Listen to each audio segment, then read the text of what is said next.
እንደምናላችሁ ውድ የዚህ ቻናል ተከታታዮች በዛሬው ዝግጅቴ ደግሞ አፍንጫ ላይ የተለያዩ ጉዳቶች ወይም ደግሞ በተፈጥሮ አፍንጫ ላይ ለውጦች ይኖራሉ። እነዚህን ለማስተካከል የምንጠቀምበት ራይኖፕላስቲ ብለን ወይም ደግሞ ራይኖሴፕቶፕላስቲ ብለን የምንጠራው የህክምና አይነት ምን አይነት ነው?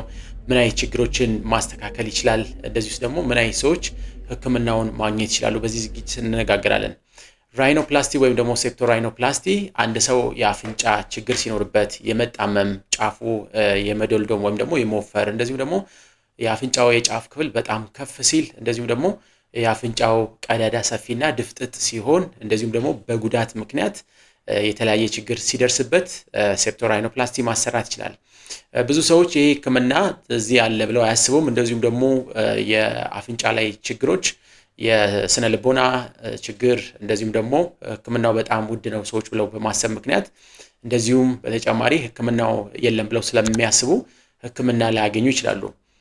ሴፕቶ ራይኖፕላስቲ ብዙ ችግሮችን ያስተካክላል። በተለይ ፋንክሽናል ራይኖፕላስቲ ብለን የምንጠራው የህክምና አይነት ሰዎች በተለያየ ምክንያት የአፍንጫቸው የውስጥ ክፍል መጣመም ለምሳሌ ሴፕተም ዲቪዬሽን ብለን የምንጠራው እንደዚሁም ደግሞ የአፍንጫቸው የውስጥ ክፍል ኢንፌሪየር ተርቢኔት ብለን የምንጠራው ክፍል ማደግ ወይም ደግሞ ኦቨር ግሮ ማድረግ እንደዚሁም ደግሞ ናዛል ካቪቲ ውስጥ ወይም ደግሞ የአፍንጫ ስትራክቸር ውስጥ የተለያዩ ስጋዎች ሲበቅሉ ወይም ደግሞ የአፍንጫው የውስጥ ክፍል እንደዚሁ መጣመም ሲኖርበት መስተካከል የሚችልበት የህክምና አማራጭ ፋንክሽናል ራይኖፕላስቲ ተብሎ ይጠራል። ሌላው ደግሞ ስትራክቸራል ራይኖፕላስቲ ብለን የምንጠራው ወይም ደግሞ የአፍንጫ ስትራክቸር ወይም ደግሞ መዋቅር ችግር ነው። ለምሳሌ የአፍንጫ መጉበጥ ወይም ደግሞ የአፍንጫ የመካከለኛው ክፍል ከፍ ማለት እንደዚሁም ደግሞ የአፍንጫ የጫፉ ክፍል ዝቅ ማለት እንደዚሁም ደግሞ የአፍንጫ የጫፉ ክፍል መደፍጠጥ እነዚህ ስትራክቸራል ራይኖፕላስቲ ብለን የምንጠራውን የህክምና አይነቶች ያካትታል። ለምሳሌ አፍንጫ ላይ መጉበጥ ሲኖር ያንን የጎበጠ የአፍንጫ ክፍል ማስተካከል የሚቻልበት የህክምና አማራጭ አለ።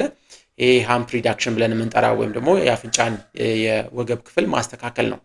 እንደዚሁም ደግሞ የአፍንጫ የጫፍ ክፍል በተለይ ድፍጥጥ ሲሆን ወይም ደግሞ ዝቅ ሲል ከፍ ማድረግ የሚቻልበት የህክምና አማራጭ እንደዚሁም ደግሞ የአፍንጫ ቀዳዳ መስፋት ሲኖር የምንጠቀማቸው የአፍንጫ የማስተካከል ህክምናዎች አሉ። እነዚህም ቲፕ ፕላስቲ ብለን የምንጠራው ወይም ደግሞ አላር ቤዝ ሪዳክሽን ወይም ደግሞ አላር ፕላስቲ ብለን የምንጠራው የህክምና አማራጮች ናቸው።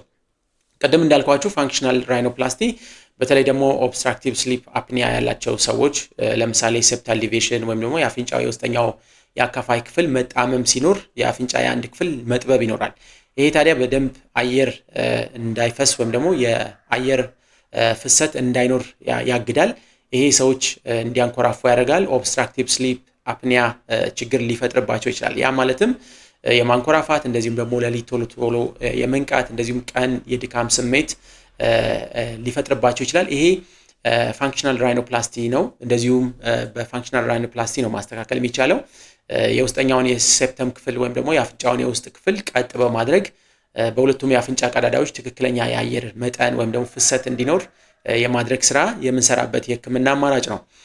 እንደዚሁም ደግሞ ኦብስትራክቲቭ ስሊፕ አፕኒያ ቀደም እንዳልኳችሁ አፍንጫ ውስጥ ግሮዞች ወይም ደግሞ እድገቶች ሲኖሩ ሊመጣ ይችላል። ለምሳሌ ናዛል ፖሊፕ እንደዚሁም ደግሞ ኢንፌሪየር ተርቢኔት ሃይፐርትሮፊ ብለን የምንጠራቸው ችግሮች አፍንጫ ውስጥ የመታፈን ወይም ደግሞ አፍንጫ ቀዳዳ የውስጠኛው ክፍል አየር በተገቢ ሁኔታ ፍሰት እንዳይኖር የማድረግ እድሉን የሚፈጥሩ ችግሮች ናቸው። እነዚህም በተለይ ራይኖፕላስቲ ሴፕቶፕላስቲ ስንሰራ ከምናስተካክላቸው ነገሮች መካከል ነው። ምክንያቱም አንድ ሰው ቀደም እንዳልኳችሁ ከውጪ በሚታየው ችግር ወይም ደግሞ ከውጪ የአፍንጫው ክፍል ላይ በሚያየው ችግር ወደ ህክምና ቦታ ሊመጣ ይችላል። አንዳንድ ሰዎች ደግሞ የአፍንጫ የመተንፈስ ችግር ገጥሟቸው ሊመጡ ይችላሉ። ስለዚህ ያንን ችግር አድሬስ ማድረግ ይኖርበታል። ራይኖፕላስቲ ወይም ደግሞ ሴፕቶፕላስቲ ብለን የምንሰራው የህክምና አማራጮች ቅድም እንዳልኳችሁ ኦብስትራክቲቭ ስሊፕ አፕኒያ ብዙ ምክንያቶች አሉት ወይም ደግሞ ብዙ አጋላጭ ምክንያቶች አሉት። አንዱ ሴፕታል ዲቪዬሽን ወይም ደግሞ የአፍንጫ የውስጥ አካፋይ ክፍል መጣመም ሲኖር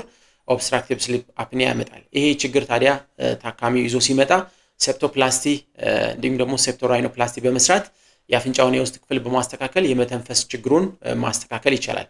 እንደዚሁም ደግሞ የአፍንጫ የውጭ ክፍል በተለይ በአደጋ ጋር ደግሞ እንደዚሁ ተያይዞ የሚፈጠሩ የአፍንጫ ለውጦች ይኖራሉ። ለምሳሌ የአፍንጫ የአጥንት ስብራት፣ የአፍንጫ የውስጠኛው ክፍል ሴፕተም ወደ አንድ አቅጣጫ ወደ አንድ ሳይድ መሄድ እንደዚሁም ደግሞ የአፍንጫ የጫፍ ክፍል መጣመም ከአደጋ በኋላ ሊመጡ ይችላሉ። እነዚህ ችግሮች መስተካከል የሚችሉ የአፍንጫ ችግሮች ናቸው።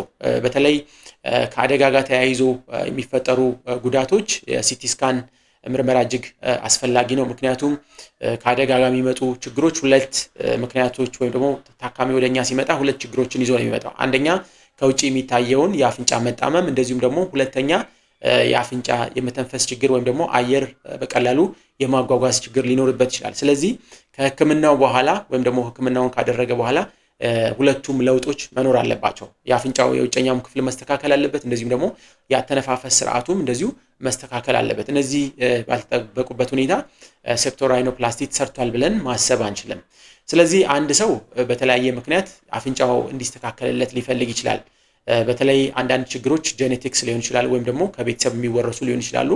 ለምሳሌ አፍንጫው የታችኛው ወይም ደግሞ ይሄ ዶርሰም ብለን የምንጠራው ክፍል ዝቅ ማለት፣ እንደዚሁም ደግሞ ይሄኛው የዶርሳል የአፍንጫ ክፍል ከፍ ማለት፣ እንደዚሁም ደግሞ የአፍንጫ የጫፍ ክፍል ዝቅ ማለት፣ እንደዚሁም ደግሞ በጣም ከፍ ማለት፣ እንደዚሁም የአፍንጫ የቀዳዳው ክፍል ወደ ጎን መለጠጥ ወይም ደግሞ መስፋት፣ እንደዚሁም የአፍንጫ ቀዳዳ ሰፊ መሆን መስተካከል የሚችሉ የጤና ችግሮች ናቸው። ይሄን የምናስተካክልበት መንገድ ሴፕቶራይኖፕላስቲ ብለን እንጠራለን።